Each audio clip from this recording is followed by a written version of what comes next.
Hey everybody, thank you so much for visiting Bass Fishing for Beginners here on RUNCL's YouTube page. My name is Barbara. I go by BassingGal on social media, and today, as promised, I wanted to go over some great bait choices for fall fishing. I think for most of the United States is starting to go into the dropping temperatures for their lakes and ponds and stuff like that. So I thought it would be a good idea to go ahead and review some things that that have worked for me in the past, and some of the ones that that I use. And there's going to be one I'm going to show you here at the end that I never hear about anybody throwing that that I've had success with quite a bit, and I think it could help a lot of people because it is something that just people don't throw very much anymore that I know of, and it's a really simple, easy bait. So anyway, I'm going to start with the moving baits, and the reason for that is because in the fall, you know, we talk about the fall transition, and this is when the bass are, you know, starting to go back into creeks. They are, you know, pretty heavily following the bait, and the bait goes back into the creeks, into the shallows and stuff, because a lot of times they're spawning. So, what we say, you know, you'll hear a lot of times, you know, match the hatch. And for the fall, that is going to be the bait fish. You know, a lot of times in the spring, you know, we do crawfish and bluegill patterns and stuff like that, but a lot of times it's going to be shad type imitations for the fall. So these are some of, you know, my top picks. And I'm going to kind of try and address lakes as well as, you know, ponds, because there's a mixture of the two that watch the channel. So I'll do my best to address both. So I'll start with Topwater, because there is a possibility that you can find the bass heavily feeding on topwater. And I'm not gonna lie, it is really hard to catch them when they're topwater sometimes, because they're so honed in on the specific bait. And when that happens, one of the important things is going to be the same size of the bait. So if they are feeding on bait, you know, that big, that's the kind of bait that you want to throw in my opinion. Some people will go throw in big no matter what. I try and match the size because that's what's been effective for me. And if you notice that, you know, a pot of bait comes by you and it's shad that's that long and that's what they're feeding on, big baits. So here are two of the topwaters that I like to throw, and this is the FP100 by RUNCL. It's one that you can walk the dog with, kind of in that motion, and it really keeps its action whether or not you are, you know, working it fast or if you're working it slow. It also, if you use more of the rod to let the rod do the work, you know, then you can also pop it. You know, if you work it more so with the reel, then you'll get that walk the dog action. But I really, really like this a lot. I use this for clearer water. There's also one exactly like this that also has like a reddish orange top, and I also like that for clear water.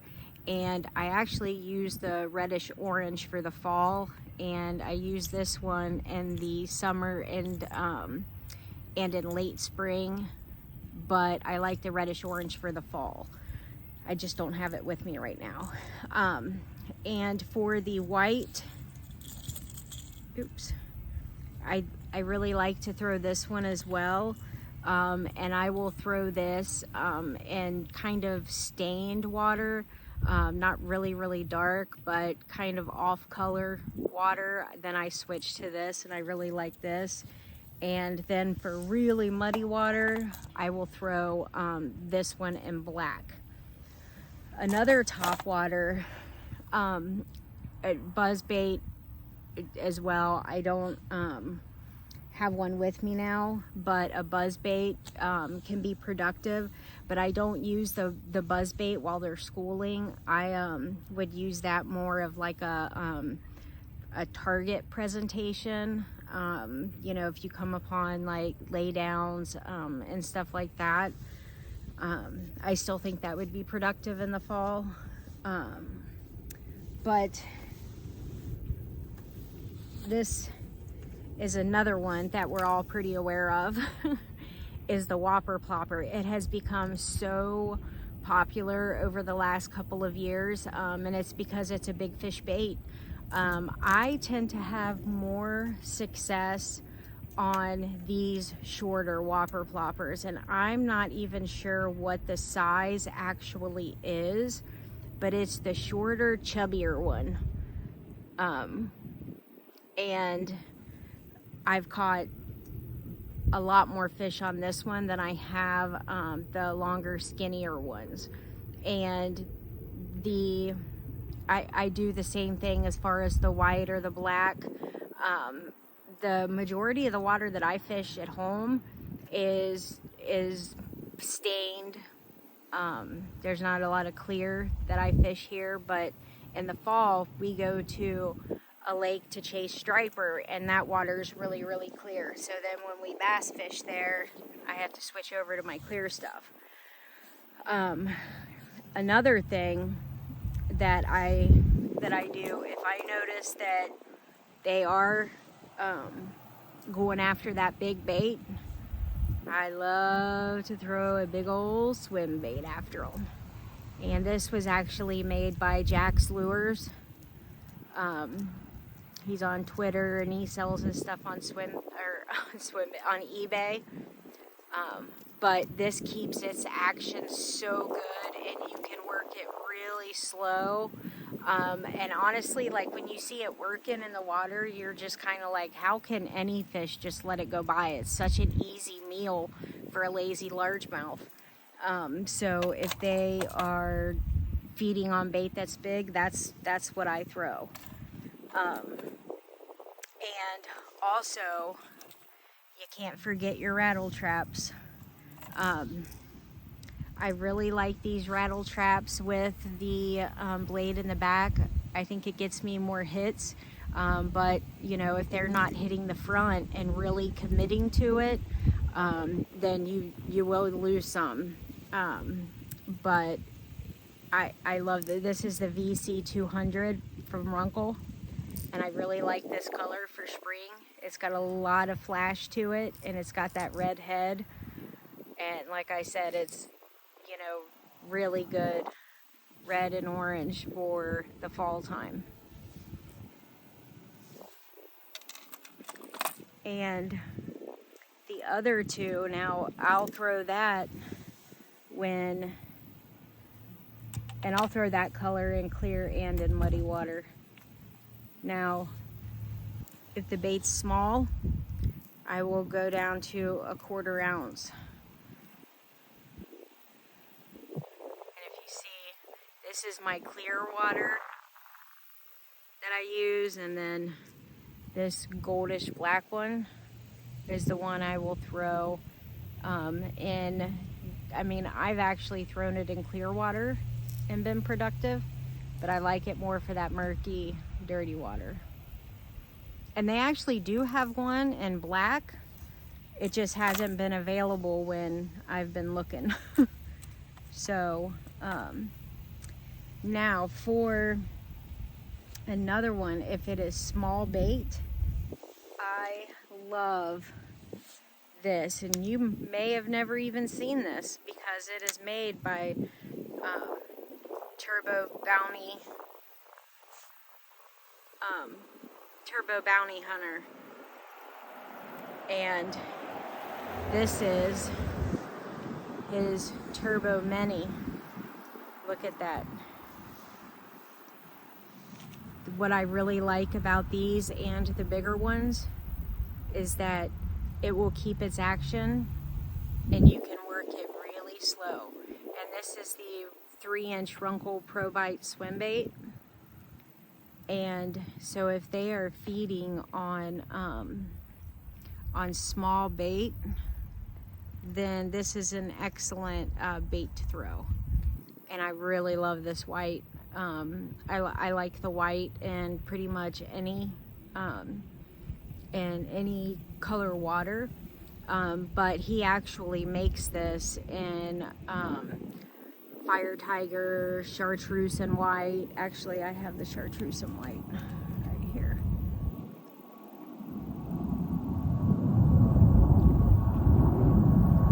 And it's just amazing. This is a fish catcher, let me tell you. On cold fronts, you know, slow days, because you can work it slow.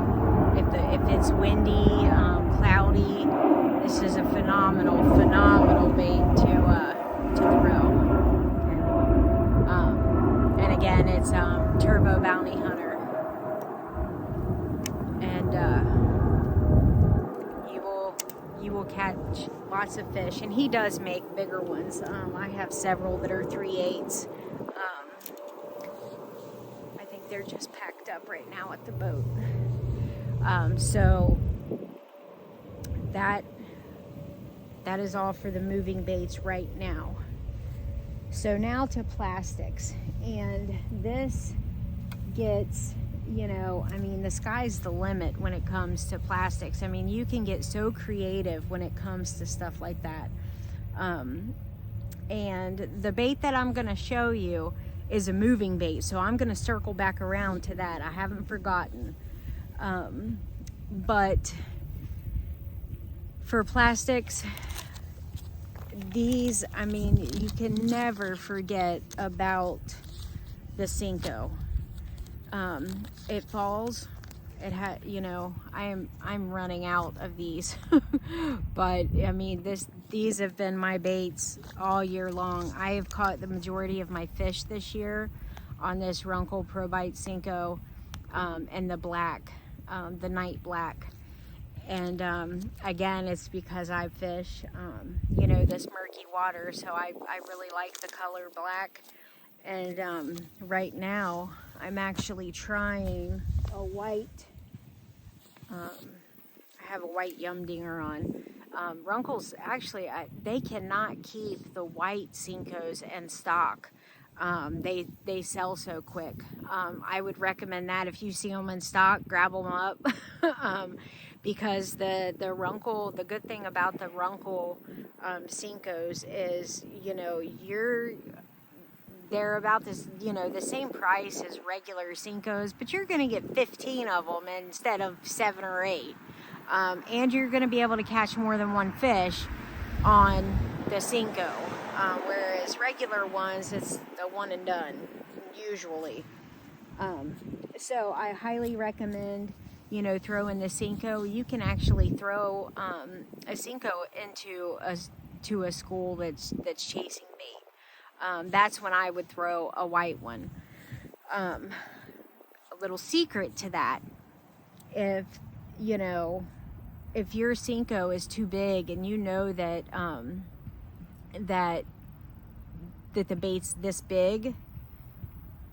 Sorry, I just had a message come through. I don't know if you were able to hear that, but if you know that the bait is this big and that's what they're feeding on, and your Cinco's way too big, one of the things that I've done in the past is I put a smaller hook on, and I've cut my Cinco down to super tiny, and just drug it across the top of the water, and to where it just made that V.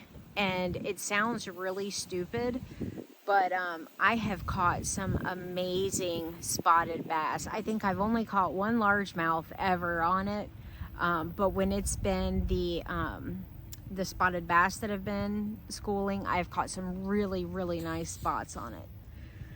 Another one is a Fluke. This is from Big Sexy Baits. The reason that this is the rainbow trout color. The reason that I've been using this is because they've just done the fall stocking of rainbow trout in some of our local ponds, so that's when I, get this out and start throwing it. Another thing for the fall is a regular, just good old swim bait. And this is a coffee infused swim bait. It's actually in the shape of a willow cat, which a lot of times they use for walleye fishing up north. But I asked them to send me some because I use the liquid willow cat scent. And so I had them send me some of these, and I've used them on jig heads, drop shots, and I love them for a trailer on some of my moving baits.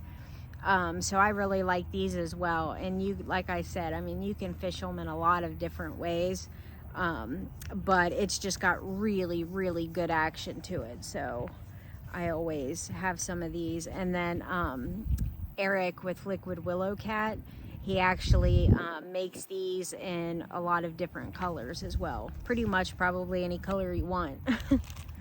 And then, of course, these are all swim baits from RUNCL. Well, there's actually some Cincos in there, but whenever I'm coming to the pond, I just put several in a bag. And one of the most productive presentations that I've had over the past few weeks has been this right here. And it's a drop shot swim bait. And the reason that I had started throwing it is because of the grass that's in this pond.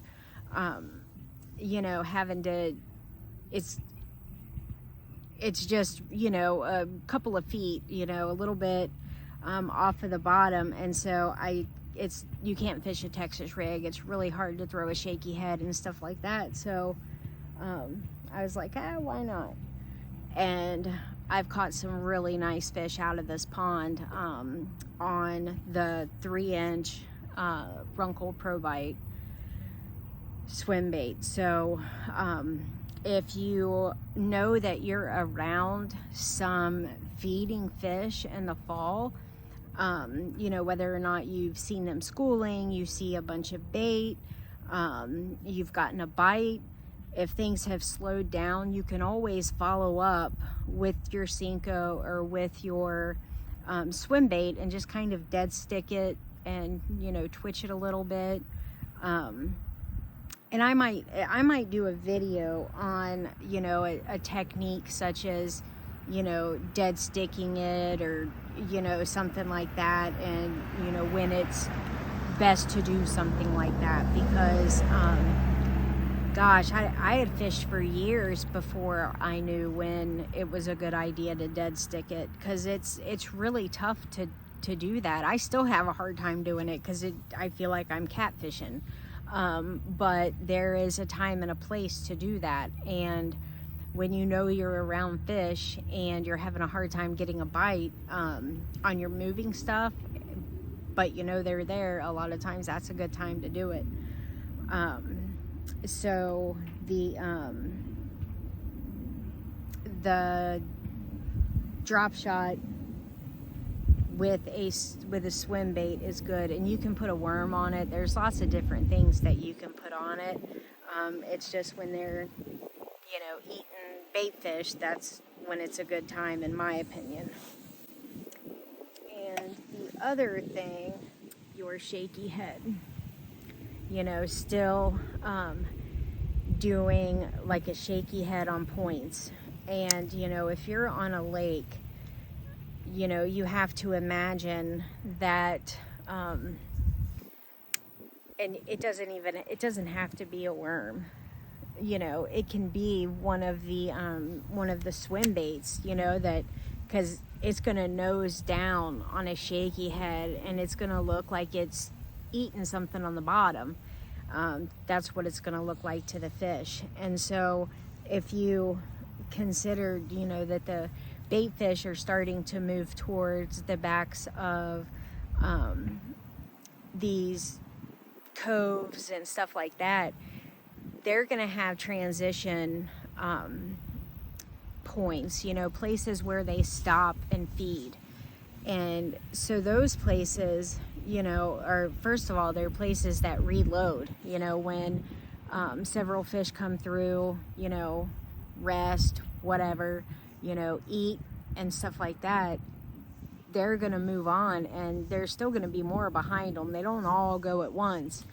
And so if you are on a good secondary point, there's a good chance that even a shaky head or something of that nature would be productive, because, you know, they are going to stay there for a little bit, probably as for the amount of time that bait is there.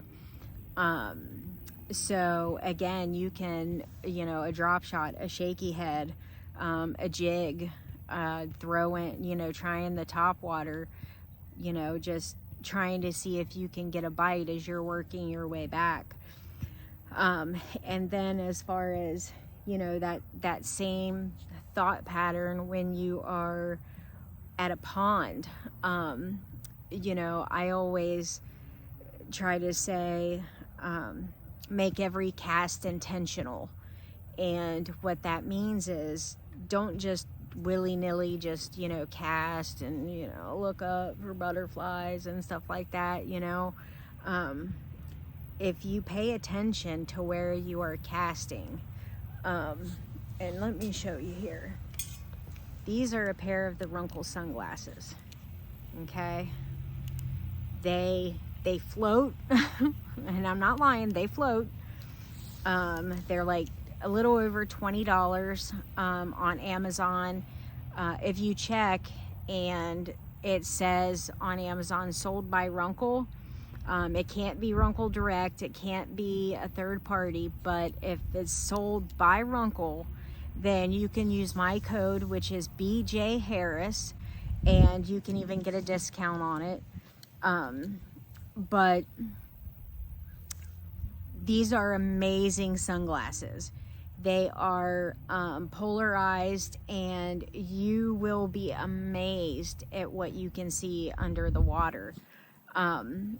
You know, and not just even on sunny days. Like, I have done TikTok videos of, you know, I'm wearing them on super duper cloudy days. And, you know, people are looking at me like, why in the world is she, you know, wearing sunglasses today? But it's so that I can see underneath. And you will see where there's little points and stuff and little pockets, you know, that you might not even see above water. It just looks like another, you know, another edge or something like that, you know, just part of the bank. But underneath, it comes out to a point further out in the water. And those are places that, you know, like what I was saying with a lake and going back into secondary points and stuff like that. Largemouth are in ponds, there's only going to be largemouth. There won't be spotted bass or smallmouth. But largemouth are super duper lazy, so they're going to use specific spots to ambush prey, specific. And so you need to make your casts intentional, you know, coming across, you know, that log at a couple different angles with different baits. And, you know, because it's easy to be like, man, I can't believe a fish isn't there. There should be a fish there every day. There very well could be.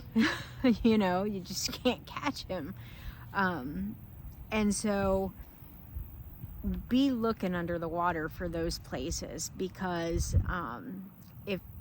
if you pay attention, specific attention to every single cast that you make, and cut down on the, well, I'm just gonna throw it that way, I'll turn around, throw it that way, and you know, you're not missing your mark, or what should be your mark, you will catch more fish. I can guarantee you will catch more fish that way.